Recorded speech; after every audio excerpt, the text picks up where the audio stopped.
Ladies and gentlemen, thank you for coming this morning. With this event, Atlantic Council of Georgia starting its Distinguished Speaker Series 2015, and we are especially delighted to have Ambassador Vershbow, Deputy Secretary General of NATO, as our first guest and first speaker. I don't want to take much of your time. I know everybody is desperate to hear Ambassador Vershbow's speech and Q&A session. I just want to thank Rooms Hotel for providing support for this event, and also let me also say that you are encouraged to tweet hashtag DSS15. So, and these tweets will be also considered as a part of conversation. Now I'd like to ask my good friend and esteemed colleague, Mikheil Darchiashvili, to moderate this discussion. And I would like to ask Ambassador Vershbow to come and join us. Thank you.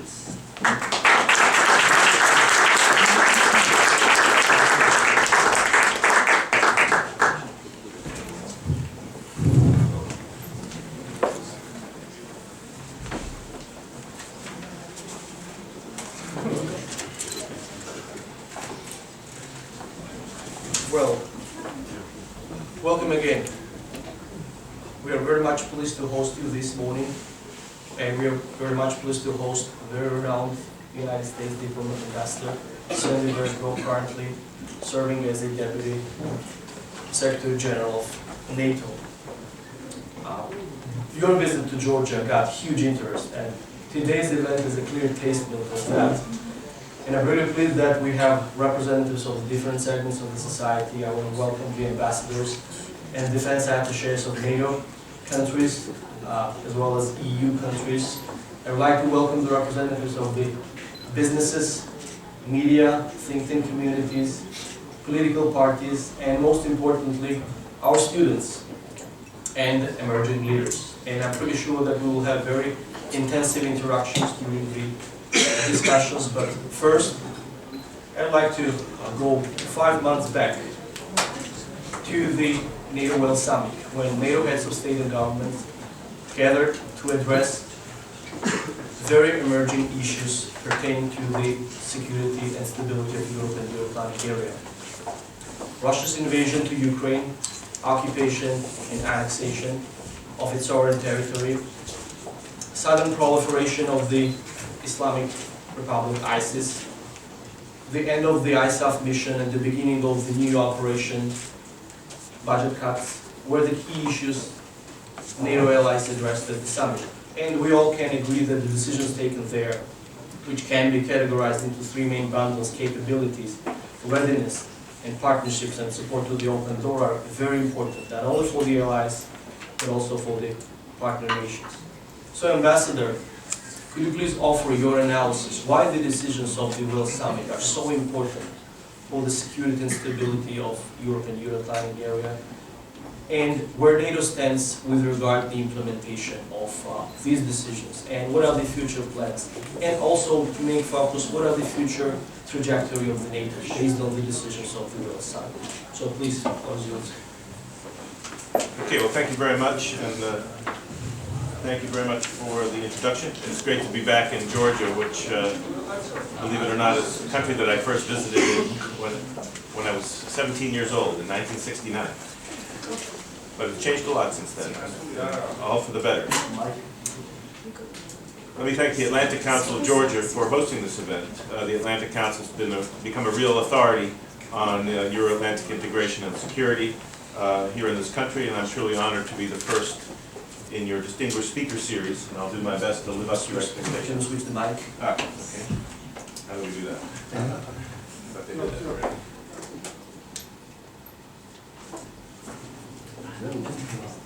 Okay, there we go. Start over again?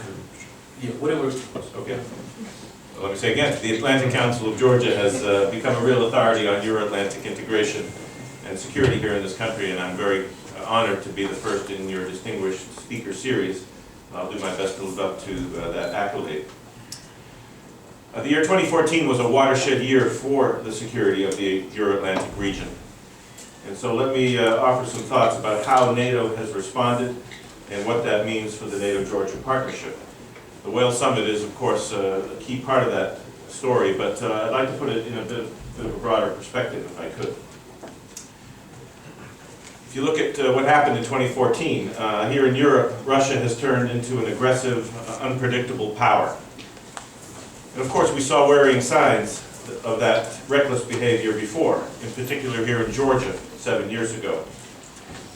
But by annexing part of another country, waging an undeclared war of subversion in eastern Ukraine, and intimidating its other neighbors, Russia has gone a decisive step beyond that. Meanwhile, to our south, violent extremism has been spreading across Africa and the Middle East and coming closer to our own borders. And as we've seen in Paris and elsewhere these past few weeks, it has inspired homegrown terrorists to strike at the very heart of our own societies. These challenges come on top of other transnational threats like missile proliferation, cyber terrorism, and energy cutoffs. They seriously threaten the rules-based European security order that we've built with so much effort since the end of the Cold War. That's an order based on respect for the rule of law, the sanctity of borders, and the right of every sovereign nation to decide its own future. That values and rules-based order has given nations across this continent greater security, prosperity, and opportunities than ever before. NATO has been both a key driver and a central pillar of that European order. And we're determined now to do all that we can to preserve it and to strengthen it. So at our NATO summit in Wales in September, we charted a clear course. We are, first of all, strengthening our own collective defense against potential aggression. We're making our NATO forces more agile, more responsive, and better able to meet any threat, whether from the east or from the south. We're holding more and larger military exercises, and we're increasing our presence in the eastern part of our alliance, both to reassure our allies there and to deter anyone who might wish to challenge us, either directly or using hybrid warfare, as we've seen in Ukraine. All the measures that we're now implementing are defensive. They're also transparent and fully in line with international commitments, because unlike Russia, NATO allies do stick by the rules. At the same time, we're not just strengthening our own resilience, we're also making a determined effort to strengthen the resilience of our neighbors, to help them to strengthen their place in the European security order, and to withstand the pressure that they may face from Russia due to their foreign policy choices. Georgia, Ukraine, and Moldova have all held democratic elections. They have all voted for Europe and for the democratic values and principles that Europe stands for. We want to help all of these countries who make such a choice to stay on the path of democratic reform and to realize their Euro-Atlantic ambitions. NATO allies see this not only as our moral duty, we also know it's simply smart to help our neighbors to strengthen their defense capacity and to be better able to meet security challenges in their own regions. And that's because if our neighbors are more stable, we ourselves are more secure. And there's something else that we know, that it will be much easier to build a stable European security order with Russia and not against Russia. NATO does not seek to isolate Russia. Russia is isolating itself. We have suspended our practical cooperation, but we've kept our channels of communication open. And we continue to aspire to constructive NATO-Russia relations based on trust, where we hold frank political discussions and work together to meet common challenges. But Russia must want such a relationship too, and it must take concrete steps to make it happen. It must comply fully with its international commitments, respect the sovereignty of all of its neighbors, and contribute to a peaceful solution to the Ukraine crisis in line with international law and previous agreements. Sadly, events of the last few days suggest that Russia is taking the opposite course. So at the summit in Wales in September, we took a number of decisions to help Ukraine in the face of Russia's pressure. But we also agreed a substantial NATO-Georgia package with a range of measures that are aimed both at helping Georgia to better look after its own security and to move Georgia closer to NATO membership. The decision that NATO leaders took at an earlier summit in Bucharest in 2008 still stands. Your country will become a member of NATO, provided that it meets all the necessary requirements. Since we took that decision in Bucharest 7 years ago, successive Georgian governments have implemented ambitious reforms and made good use of the NATO-Georgia Commission and our annual national program. NATO allies welcome the democratic development of your country and the modernization of your military forces and your defense institutions. We're now very keen to give that progress a further push with the package that we agreed at Wales, a package that contains all the tools necessary for Georgia to meet its membership aspirations. Among those tools are strategic level advice to your Ministry of Defense and General Staff. To this end, we want to further strengthen the NATO Liaison Office that's already operated for a number of years here in Tbilisi. We also aim to have a core team of NATO country advisors embedded in the ministry, complemented by experts in specific areas on a permanent basis or on frequent rotations. Another measure is the establishment of a joint training and evaluation center. This will be the most visible element of a NATO presence in Georgia. The center could host live and simulated training and certification for allied and partner military units, in particular for units committed to the NATO response force. And it could also host exercises and training in support of our Connected Forces initiative. And indeed, starting this year, we aim to hold periodic military exercises here in your country with NATO allies as well as other interested NATO partners. So these are all very substantial measures. They demonstrate NATO's commitment to deepen our partnership and ultimately to improve Georgia's fitness for NATO membership. Implementing the measures will require important political and financial commitments by NATO allies on the one hand and by Georgia on the other. But we've already made good progress in finding the necessary resources, and we should be able to advance our work when our defense ministers meet in the NATO-Georgia Commission at NATO headquarters in Brussels next Thursday. Of all of our partner countries, Georgia has been one of the largest contributors to our NATO operations. This applies in particular to our common effort to make Afghanistan more stable and secure. And I want to use this opportunity to honor the brave Georgian soldiers who have been killed or wounded during their deployment alongside NATO soldiers. Working shoulder to shoulder has led to a high degree of interoperability between our military forces. And that interoperability remains another priority for our cooperation because it's critical if we want to meet other challenges together in the future, and it's critical for Georgia to continue moving from partnership with NATO to membership in NATO. Along with Sweden, Finland, Australia, and Jordan, your country has been invited to pursue enhanced opportunities for interoperability with NATO. We're still working on the specific measures that this initiative will take, but these could include closer political consultations, earlier involvement in planning of exercises, and stronger ties to our NATO command structure. Now, in order to continue to move closer to NATO, Georgia itself must stay on the path of democratic reform. We appreciate the legislative work that was undertaken last year, especially the adoption of an anti-discrimination law and a human rights strategy. The signature of the EU Association Agreement was an important step in meeting your European aspirations, and that too is very much linked to progress on democratic reforms.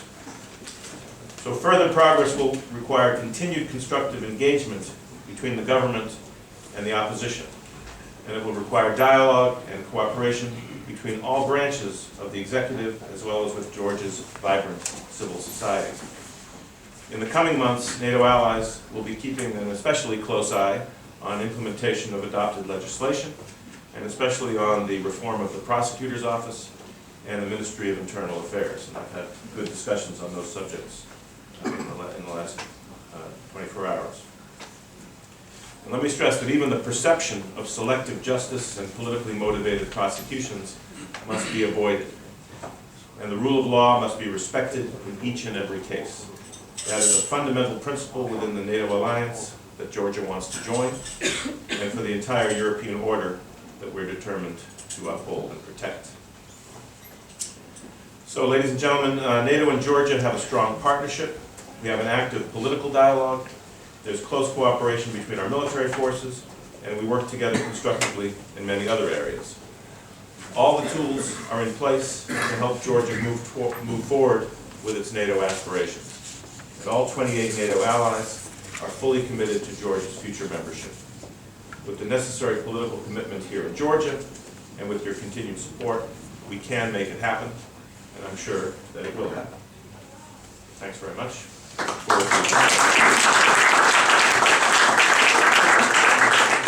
Thank you, Ambassador, for a very comprehensive analysis of the Wales Summit as well as the NATO-Georgia cooperation. I think we can all agree that the driving force of NATO-Georgia cooperation and Georgia-NATO membership aspirations and the cooperation between our militaries. And we achieved a joint success in Afghanistan. I mean the ISAF operation, which was one of the complex operations of NATO on the ground, produced very tangible results. We all together, allies and partners, managed to decapitate the Taliban. We had very constructive elections, which led to the installment of the government, which is now responsible for the security and stability of Afghanistan. And we also started together the new Operation Resolute Support Mission, where Georgia is represented there with 750 soldiers, one of the substantial contributions to the operations. So, could you please elaborate a little bit, what are the next goals of NATO in Afghanistan, and how NATO and allies will make sure, how NATO allies and partners will make sure that we will not receive Iraqi-type developments on the ground? I mean the sudden emergence and proliferation of the ISIS. Well, the Georgian contributions in Afghanistan have certainly been substantial and impressive. And I've just seen at the Vaziani training range the high professional caliber of Georgian armed forces. A lot of that is based on the frontline experience in Afghanistan. And we very much welcome that Georgia is not just a big contributor to the new operation, it's the second largest contributor after the United States. So that's a good demonstration of good international citizenship. What we're trying to accomplish now with the new mission, which is not a combat mission, but a mission focusing on training, advising, and assisting the Afghan security forces, is to, in a sense, consolidate the progress that we just described. To give the Afghans continued support, and that includes financial support, so that they can continue to make progress in shouldering the burden of maintaining security in their own country. And we know that they can do it. We've seen in the last year and a half, as they've been in the lead now for all operations countrywide, that they are able to take the fight to the Taliban when necessary, and to bring stability both to the cities and the provinces. But the Taliban is down, but they're not out. They're continuing to pose a threat, continuing to stage some high-profile terrorist attacks. And so this continued mentoring and assistance to the Afghan forces, I think, will help them continue to keep up the momentum through 2016 and 2017, and to become truly ready for solo operations after that. But NATO isn't going to walk away even after the Resolute Support mission. So I envisage that under the enduring NATO-Afghan partnership, we will develop a long-term relationship with the Afghan security forces in the field of defense capacity building. I expect they will still also look to the international community to help them financially sustain the armed forces. So we have a little bit more work to do, but I think we have positive results that we can already celebrate. And of course, we have to help the Afghans with the broader challenges of bringing stability and reform to their country. Some of the challenges of good governance, rooting out corruption, are still works in progress. And I think those are the areas of greatest vulnerability. I think it's less on the security side and more weaknesses in governance that could cause the Afghan people to lose confidence in the national unity government that they have. And so the international community needs to stay engaged in a broad sense and not just in training, advising, assisting the security forces. Excellent. Now I want to bring in audience to the discussion and encourage them to ask as many questions as possible, especially from the students, to have direct communication with such a renowned diplomat as Ambassador Vershbow. So please identify yourself before making a question or a comment. And first question here. Microphone, please. Thank you very much, Mr. Secretary General. With your permission, I have two questions. One of them related to the development of partnership relations between NATO and closest partner organizations. First of all, NATO-EU relations, taking into consideration that in 2003 it was signed the Berlin Plus agreement, according to which you can use some military capabilities of NATO, including the aviation, and taking into consideration very much that it is gradually increasing the role of EU related to the implementation of peacekeeping operations. And international security very much depending on the development of this cooperation. How can you already imagine the future cooperation between two democratic organizations related to the providing peace and security? And second question, of course, it should be welcomed as the effort of NATO related to the providing peace and security in the different regions of the world. At the same time, one of the weaknesses of NATO is absence of consensus in some issues related to the decision-making process. For example, the main reason why Georgia and Ukraine could not receive the membership action plan during the Bucharest summit of NATO, it was the absence of consensus because of some problems related to transatlantic links. And in your point of view, what should be done somehow for somehow to resolve this problem related to the absence of consensus and to assure especially European partners of NATO that the enlargement of NATO, especially the post-Soviet space, it will be also not in favor of Georgia or Ukraine, but also in favor of NATO and will provide the peace and security. Thank you very much. Okay. First of all, on the NATO-EU relationship, we certainly hope to see that cooperation increase in the future, and we have good ties. Sometimes they're below the radar. In fact, they're easier to conduct relations below the radar in terms of the staffs of our organizations coordinating on the many, many issues where both NATO and the EU are engaged. Our roles may be different, or they may overlap only in a few areas, but it's important that we reinforce one another rather than work at cross purposes. What's difficult is to have more formal institutional links between NATO and the EU because of well-known unresolved issues relating to the Cyprus conflict and the fact that we don't have identical membership. And so these problems have been with us for some time. We try to ameliorate them. We have had some good consultations in the context of the Ukraine crisis, even joint meetings of our decision-making councils. But there are, unfortunately, still some constraints on just how far we can take the relationship in an institutional way. I'm hoping that the dramatic nature of the threats that we face, as I described in my remarks, both from Russia but also the challenges to the south, will lead to greater synergy and interaction between NATO and the EU. Because ideally, we should have a common strategy and be implementing it in a coordinated way. But that may take time, and we may have to be a little more ad hoc. The arrangements for NATO to actually provide direct support that you mentioned for EU-led military operations have been used in a few instances in the Balkans, but those too are impeded by these political disputes. What sees more and more are individual members of NATO, including my country, providing direct support to EU-led operations such as in Mali or Central African Republic, rather than seeing this done through the NATO framework, which is a missed opportunity, but at least the support is being provided. On your second question, you describe the consensus rule as a problem, but actually the consensus rule is ultimately the source of strength for the alliance.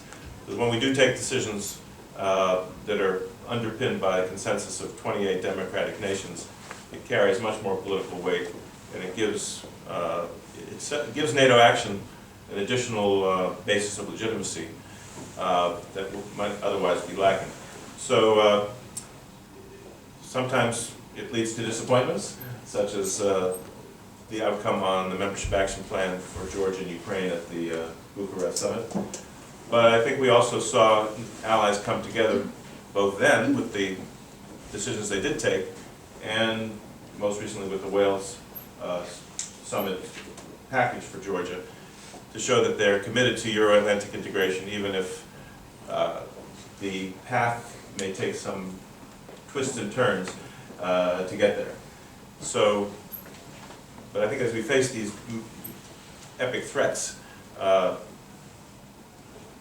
consensus rule is a source of strength for NATO, and the key is that we have thorough consultations, we have the respect for one another's interests, so that countries who may be more preoccupied with ISIL and the threats in the south, and countries that may be more directly in the shadow of the threat from Russia, recognize that it's important to address all allies' concerns in a balanced way. And we're trying to do that with this Readiness Action Plan, which is the vehicle for raising our responsiveness and military capability.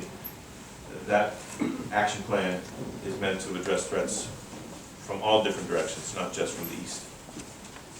Thank you, Ambassador. You mentioned the Readiness Action Plan, which was one of the key components of the Wales Summit decisions. And we also the follow-up meeting of at the level of the foreign ministers in December, where particular emphasis were made on the implementation of the NATO's Readiness Action Plan, also on creation of the spearhead force. So, what's your opinion how partner nations, the capable partner nations like Georgia, who has proven a number of times that it's a very capable, able partner to shoulder alliance in every endeavor, can contribute to the effective implementation of NATO's Readiness Action Plan?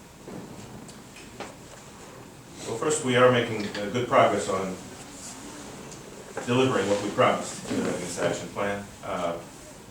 As you mentioned, in December at the Foreign Ministers meeting, we were able to announce that allies had made pledges to take care of the assurance measures across the eastern end of the alliance through this year, through 2015. And we saw several nations, Germany, Norway, the Netherlands, step forward to provide an interim capability to fulfill the function of the future spearhead force, even as we're putting that long-term capability into place. And at next week's defense ministers meeting, I'm optimistic we'll take other important decisions regarding the establishment of forward-based command and control and logistics elements in the 6 Eastern allies, and approving the longer-term design and mission of this very high readiness joint task force, the spearhead force. Now, partners, of course, can contribute, and of course, many partners now are making contributions to the NATO response force, which is the larger framework in which the spearhead force will fit. Georgia is one of those countries. So through the NRF, partners can augment allied capabilities, even though you're not responsible for our collective defense. By being a contributor to the NRF, you can add to our strength in making conventional collective defense credible. And of course, the VJTF could be used in some non-Article 5 situations, in which case having the capacity to plug in partner forces together with allied forces is very valuable for all concerned, and we've seen the value of this sort of interoperability in Afghanistan and other operations. So, there's always a difference. Allies are allies and partners are partners.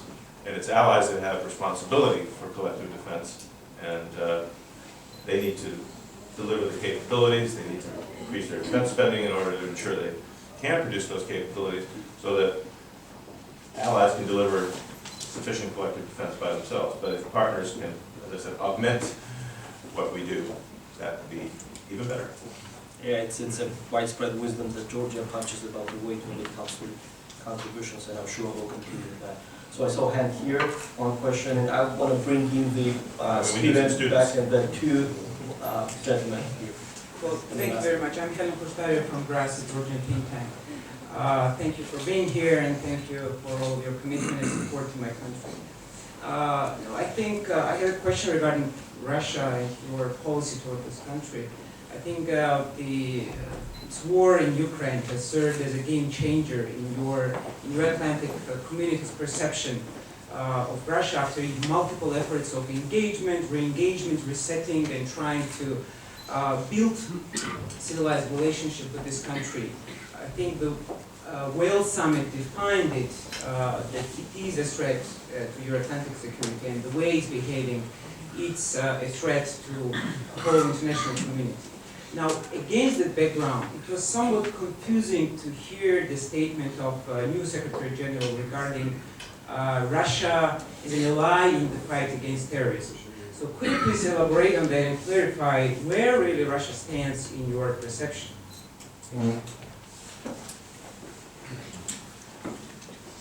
Well, certainly our vision of a partnership with Russia is not something we're going to abandon, but we have to recognize that it now has become a much more distant prospect. We try to avoid putting labels on Russia, adversary, potential adversary, all these kinds of words. But clearly we're in a very competitive relationship now, rather than a cooperative one. But that doesn't mean there may not be some isolated areas where we might find a basis to work with Russia. Within NATO, basically all cooperation is suspended right now. But members of NATO are still trying to work with Russia. It's difficult. These issues tend to bleed across one another. But still trying to work with Russia, for example, in the negotiations to end the threat posed by Iran's nuclear program. There's still efforts to try to launch a political process that could bring a solution to the conflict in Syria. We'll see there are efforts underway to launch some new diplomatic efforts on Libya, which could require support from the UN Security Council, and there one hopes that Russia would be a constructive, at least supporter in principle, if not in action. So cooperation may be possible in these isolated areas where there's a demonstrable common interest. But it's going to be very increasingly difficult if they continue to be international rule breakers, as they are in what they're doing to Ukraine. So we don't want to close any doors, but I think we also have to have very low expectations of how successful our efforts to cooperate with Russia will be in the near and medium term. Thank you, Pastor. Question from the student, and I'm going to gentlemen. Good morning, ladies and gentlemen. I have one more question. Please introduce yourself. Okay, I'm Sandra from Tbilisi Open University, and I have a question. Last year, Mr. President Barack Obama said that neither Georgia and Ukraine are on the way of integration in NATO. Today, we are talking about that Georgia is a strategic partner of NATO and is on the way to get integration in NATO. These two opinions are opposing. Which opinions we should believe? Thank you.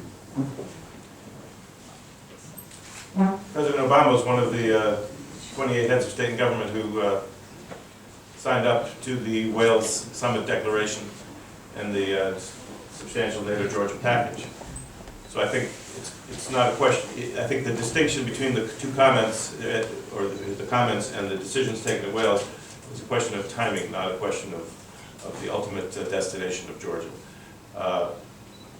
All allies have been quite explicit, and this is not a caveated statement, that Georgia will be a member of NATO, and that the substantial package that we agreed is about helping Georgia with its preparations for membership, as well as improving its self-defense capabilities and interoperability with the alliance. So rest assured, there's no contradiction.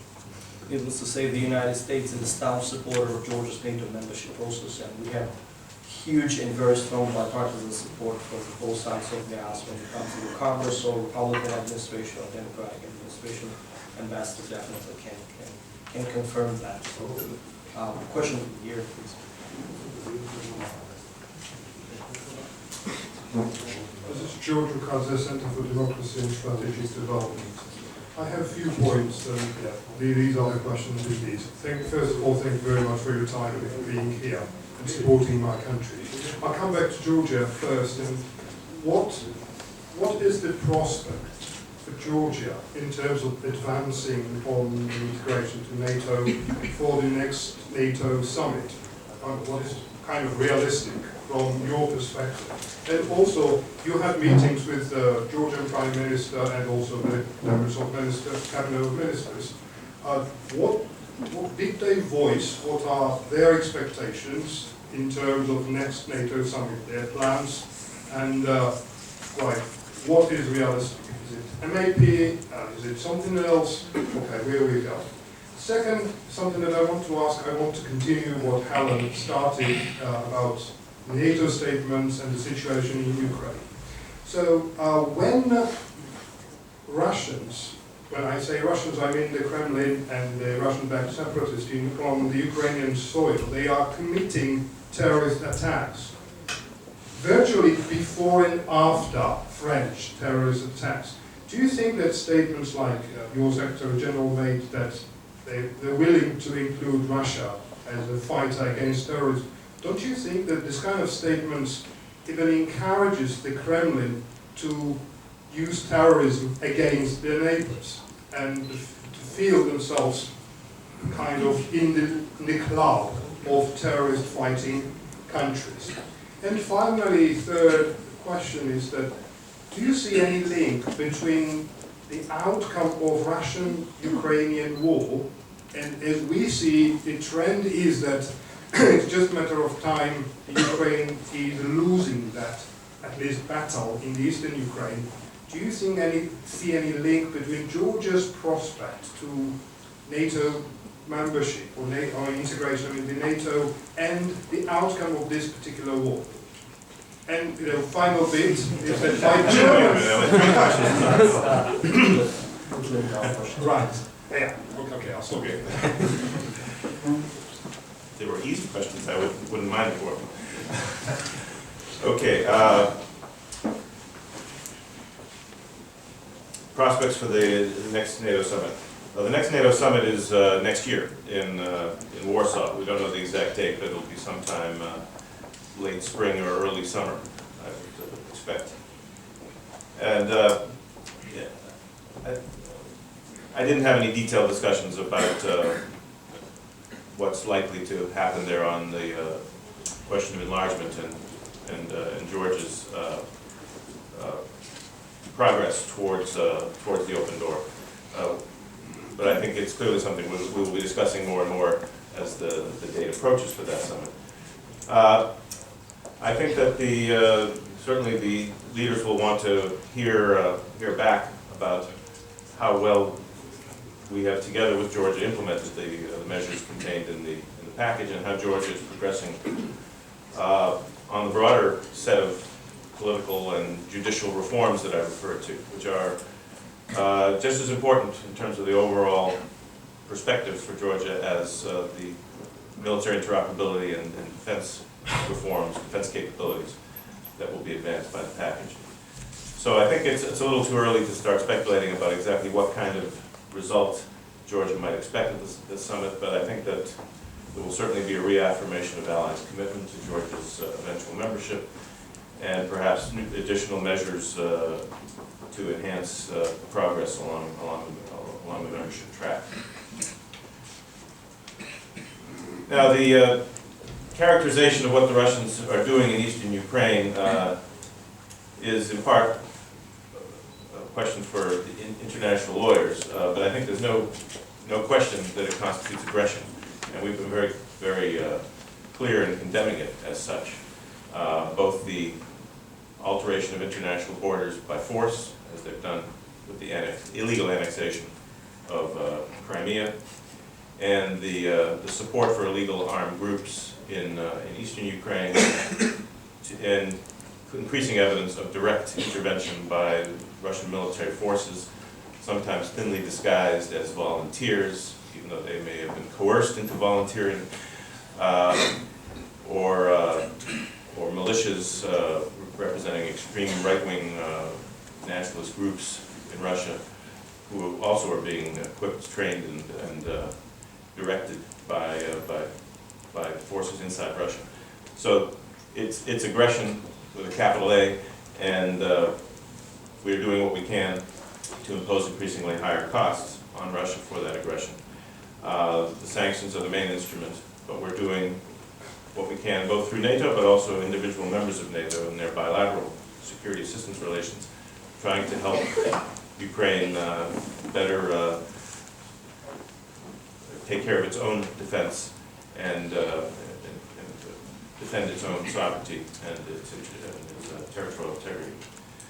So I don't think we're emboldening the Russians, but I think that in light of their failure to implement the Minsk agreement, which would have provided at least a path towards genuine de-escalation,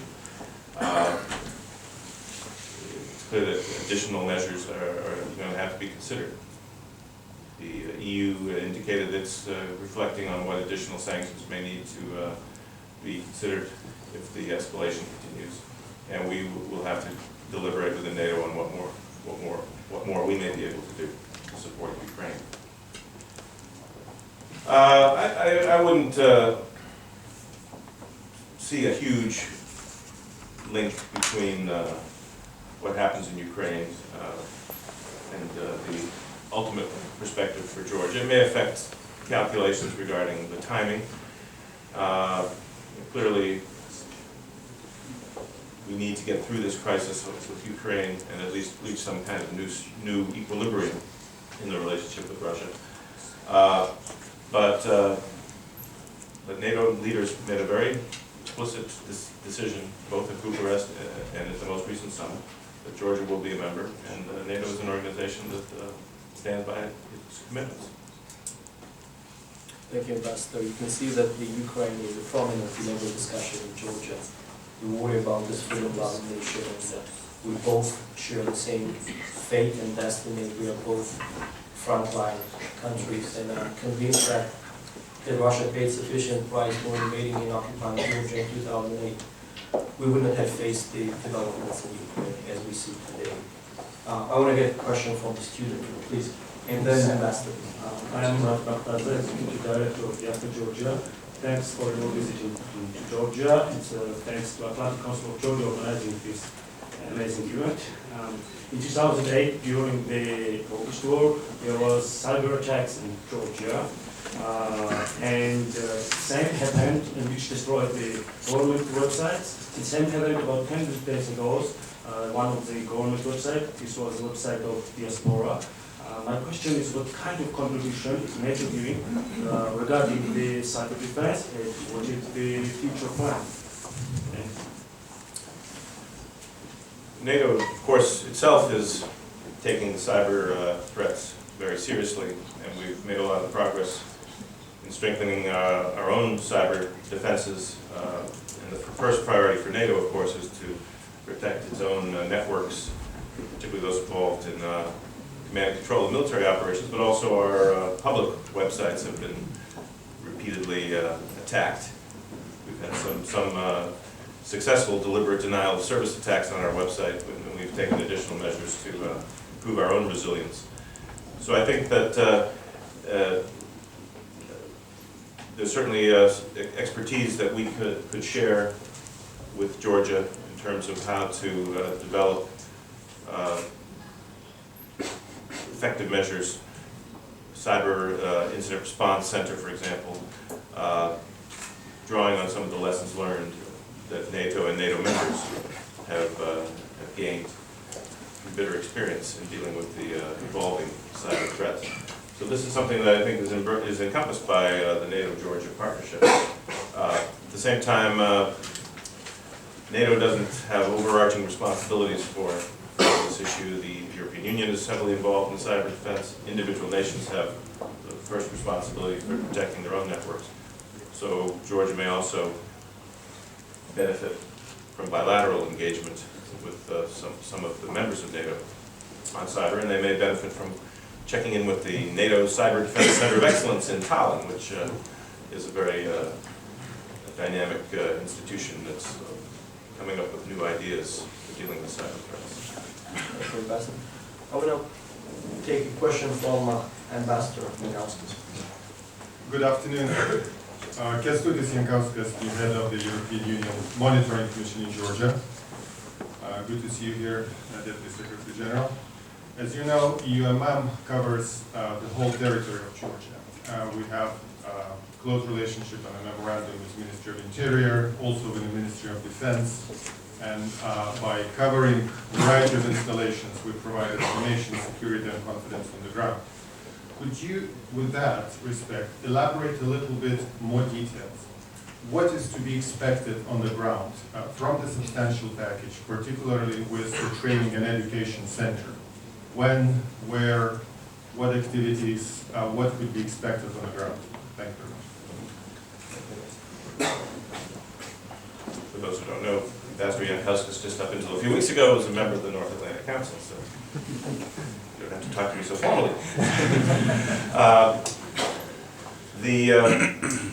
It's Training and Evaluation Center, which we will be establishing sometime later this year, will indeed be the most visible part of the package that was decided at Wales. We're working now on, with our Georgian partners to determine the site. Today I just visited the Vaziani training range, which is one of the strong candidates. But there may be other options. We're going to have an assessment team coming to Georgia, we hope in the course of February, that will look at the different possibilities, and then together with our Georgian partners we can come to an agreement on where this will be. So we also need to flesh out the goals and purposes of the center. What kinds of exercises should the focus be on? We're going to focus primarily on command post exercises, or we're going to have capacity for field exercises with participation of troops from multiple countries.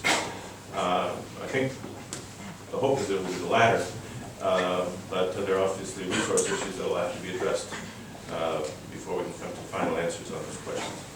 But allies agreed that they would also have an exercise this year, and hopefully exercises every year in future years on Georgian territory, involving both NATO countries and some of our other partners, if they're interested, as a demonstration of solidarity and commitment to the relationship, as well as a practical way of building interoperability.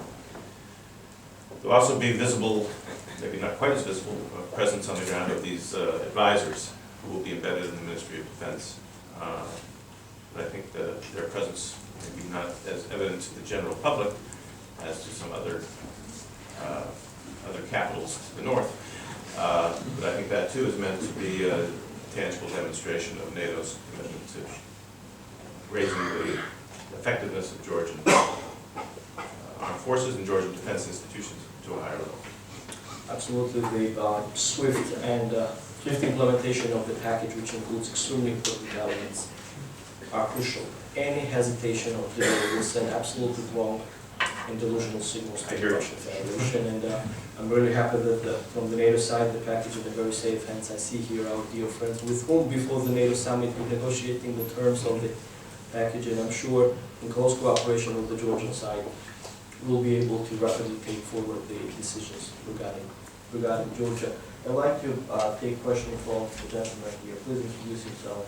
And then, I'm Georgi Akhmeteli. I represent the Disabled People's Organization. We are working on implementation of UN conventions that was adopted by Georgian government a year ago, a bit more. But now I want to ask you about the energy security, because we all know it's very important for NATO and for its allies.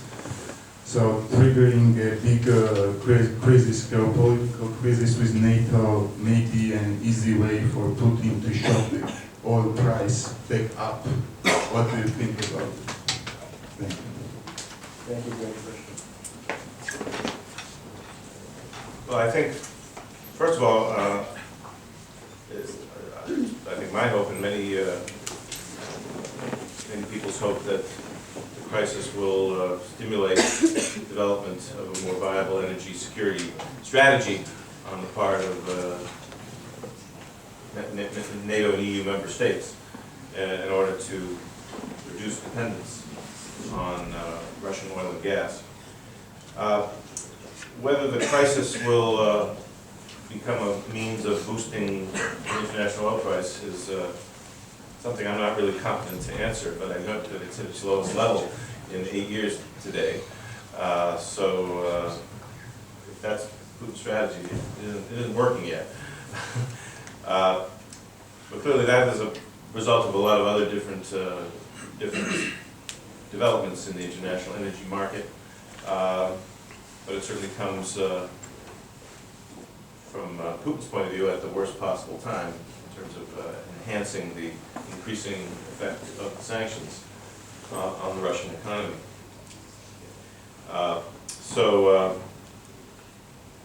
Hopefully the increasing economic pressure will give Putin some incentive to find a genuine political solution.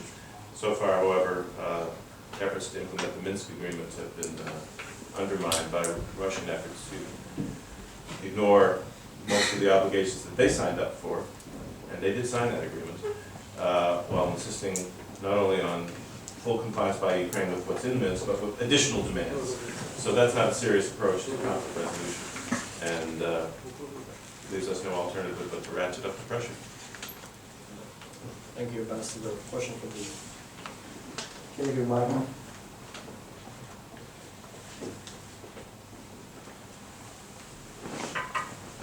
Thank you. Darchiashvili, Professor of International Politics.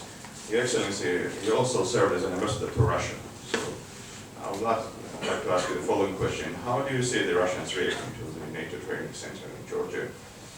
What are your expectations? And did you, if it's possible to answer, did you discuss these expectations and possible scenarios regarding Russian reaction during your current meeting with the Georgian government? Thank you. Well, we've already heard the Russians make very negative and even threatening statements regarding the planned joint training and evaluation center. But we've made very clear that it's Georgia's sovereign choice to host such a facility, and it's our right to assist the sovereign state in strengthening its security by establishing such a facility. So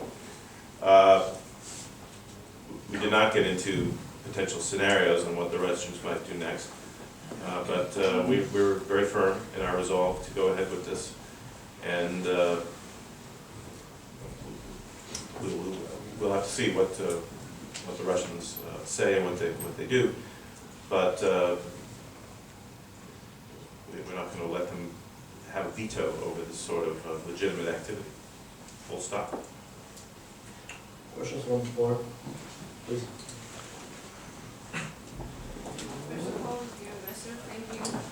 Microphone, please. It was already on. First of all, dear Mr. Ambassador, thank you you for visiting Georgia, and my question is, how do you see the enlargement of NATO's role as a global security actor, and what do you see, what are the possible results, positive or negative, along the process? Thank you. Well, NATO's role has already evolved quite substantially since the end of the Cold War, but we're not aspiring to turn NATO into a global policeman or global security organization. I think the focus of NATO will still be on the security of the transatlantic or Euro-Atlantic area, but clearly the threats and the challenges that we have to deal with are increasingly emanating from the periphery of the alliance and even from global actors, so we have to at least play our part in addressing some of these global threats. And part of our response has been to build partnerships with countries, not only in our own neighborhood, but with several democracies in the Asia-Pacific region, Australia, New Zealand, Japan, South Korea. We've had even approaches from one of the South American countries that's interested in a partnership with NATO, Colombia. So we believe NATO can be a network that can promote capacity building, promote regional security cooperation that can address some problems farther afield than NATO's own ambitions may lie. And I think capacity building in particular is something I'd like to emphasize as a mission that was enhanced at the Wales Summit. And I have the honor or a burden of being the special coordinator for defense capacity building within NATO. We see increasingly that it may be more effective to deal with regional instability, containing violent extremist movements by equipping states in these unstable regions with the means to defend themselves and to develop regional solutions by building up regional institutions like the African Union, which is working on having standby peacekeeping and stabilization forces. So by assisting others to defend themselves, we might reduce the need for costly and sometimes inconclusive direct crisis response operations of our own. So NATO can be a supporting player in solving a lot of problems around the world. We don't aspire to be global policemen, but we can assist countries near and far in developing local solutions to the security problems of the day. Thank you, Ambassador. One of the pledges the Allies made in Wales was related to the defense budgets, because there were severe defense cuts, and the Allies made a commitment to increase their defense spending and reach this golden line, 2% of GDP. So how optimistic you are that the Allies will be able to meet these standards? That was a very important decision. It was the first time we had the heads of state and government put their names next to a statement endorsing the goal of spending 2% of GDP on defense. And 20%. And also 20% of your total defense budget on modernization, on research and development and actual acquisition of equipment. Now that statement was not perfect. Lots of diplomats worked very hard to put in some caveats and qualifiers, but nevertheless it's still a very strong political commitment to move over a 10-year period toward that 2% goal. So I'm an eternal optimist. I think it's clearly going to be difficult in the short term because the economic crisis is still with us. And so many countries are still in the process of shrinking their overall budgets. And defense, in some cases, is having to take further cuts. But we hope that as the years elapse, particularly by the time of the Warsaw Summit next year, we'll begin to see the trend lines pointing upward for all or almost all allies, so that we can look to the 10-year deadline with even more optimism. Of course, there's many other ways to measure defense effort than spending. Spending, of course, is the input. NATO is also a whole range of output measures that we encourage nations to meet. Right now, performance against the output measures isn't much better than against the input measures, but the key is we need to stop the decline in defense capability that we've seen over the last 10 years. The threats are too daunting to allow that, and that requires governments to leap, to educate their publics on why, even with all the competing priorities, security has to get its fair share. And that we've reached the limit of doing more with less. We now need to do more with more. Question from the audience, please. First question here. My name is Nicholas Uru. I represent NGO Liberi here. My question to you, Mr. Ambassador, is the following. Whether we like or not, the propaganda works. And Russia invests heavily in its propaganda machine. And the propaganda machine works in Georgia in form of Russian state-owned television channels. And those state-owned channels try their best to undermine the idea of NATO as a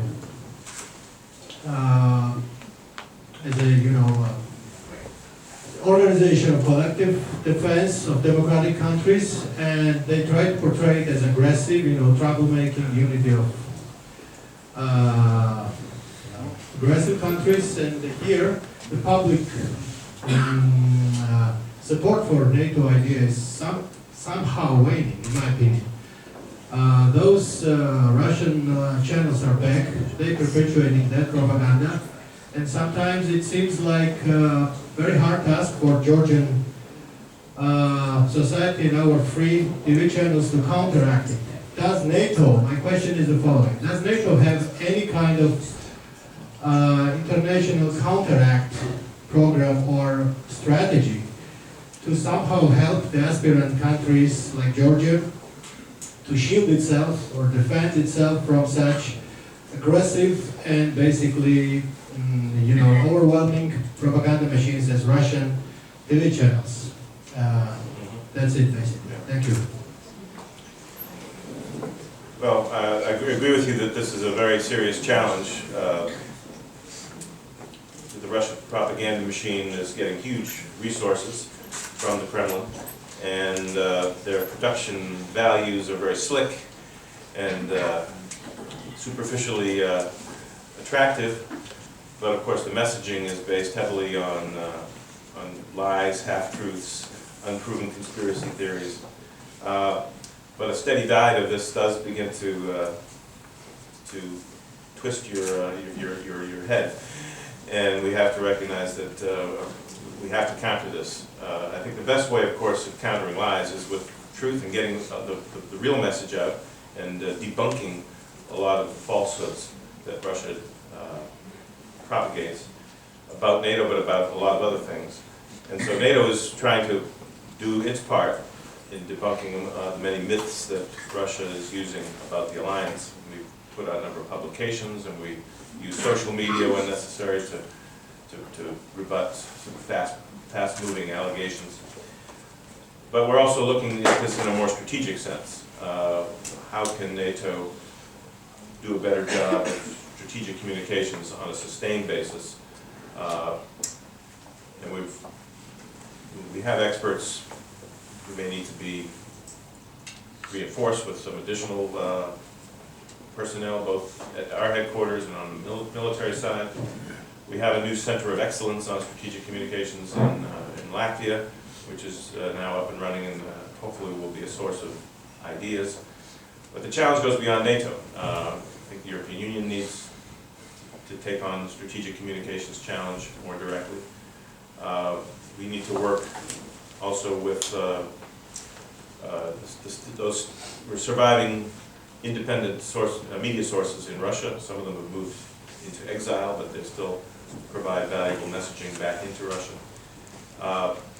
And come up with more Russian language content that can be made available especially in the borderlands, countries outside of Russia that are still fed an unhealthy diet of Russian propaganda through the preponderance of Russian state channels. I know Georgia's at risk, Moldova,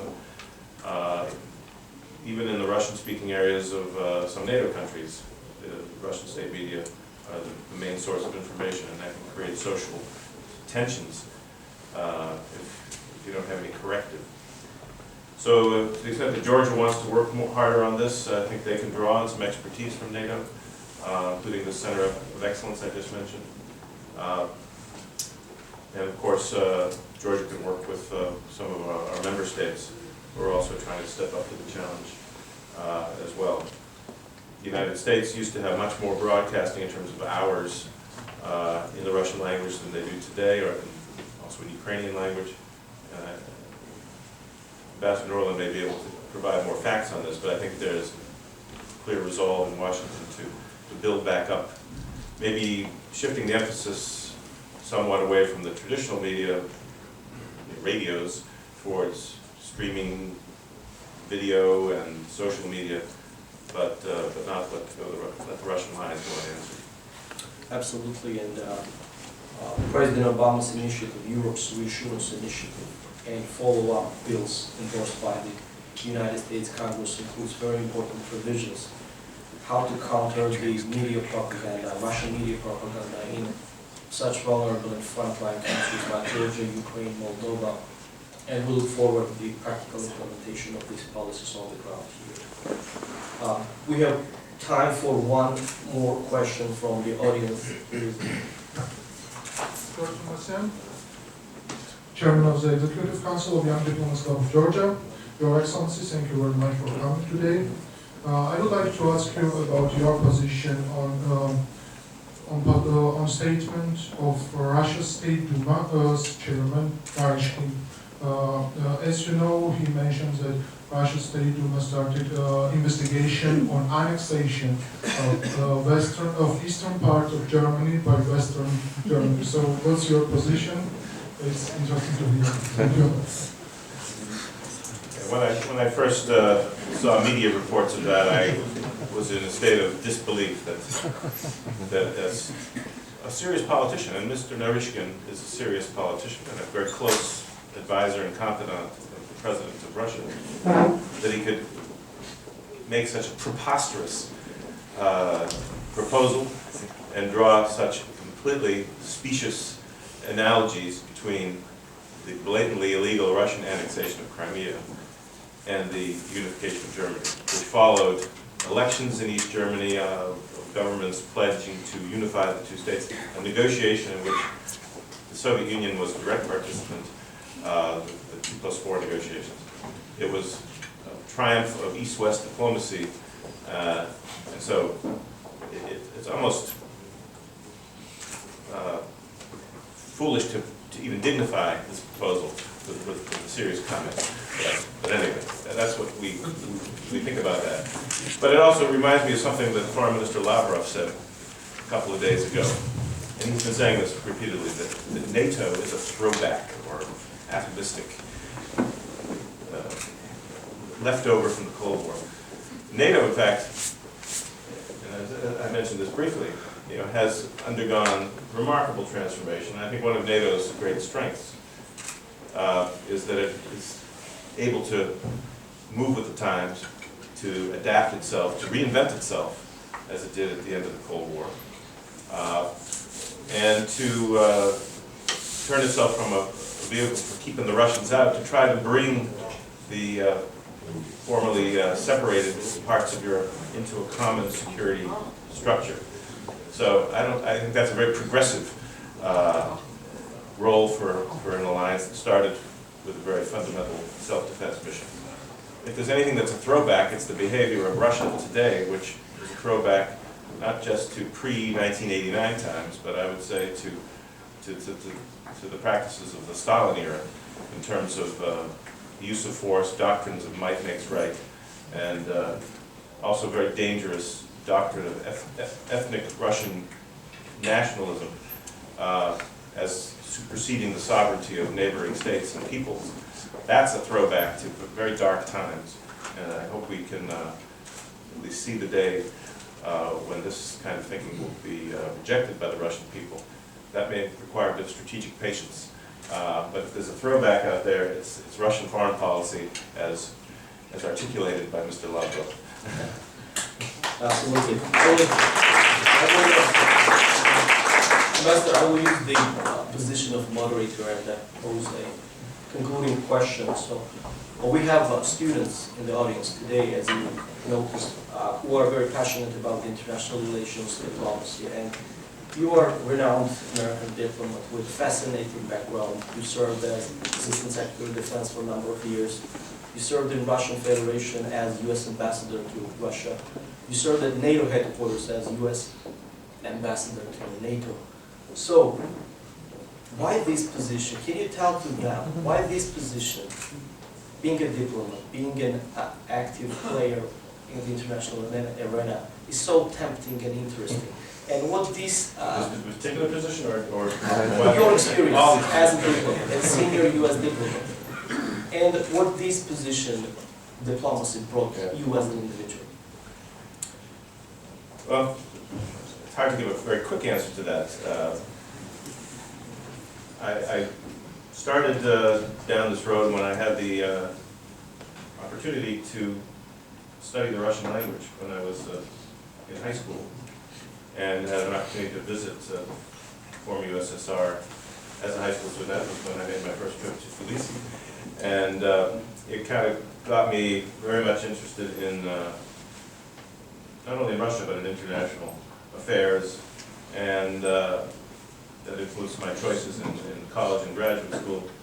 And I reached the conclusion when I was in graduate school that I wanted to be someone who was actually involved and could make a difference. And Americans, I think, are characterized by the fundamental belief that the individual can make a difference. And so that's why I decided to join the State Department straight out of graduate school. And why I've stuck with it in many different assignments. And I think that, at least until recently, a lot of the things I worked on reflect a lot of satisfaction. I worked heavily on the resolving the conflicts in former Yugoslavia, efforts to enlarge NATO and adapt NATO to the new challenges in the post-Cold War opportunities, even building the partnership with Russia, which for a time was working pretty well and actually delivered some very tangible and mutually beneficial results. So that's why I'm still an optimist, even if in the short term we have very dark problems to deal with. But I still believe that being a practitioner is the best way to improve things and to solve big problems. Thank you, Ambassador, for this very interesting discussion, and please help me to thank Ambassador.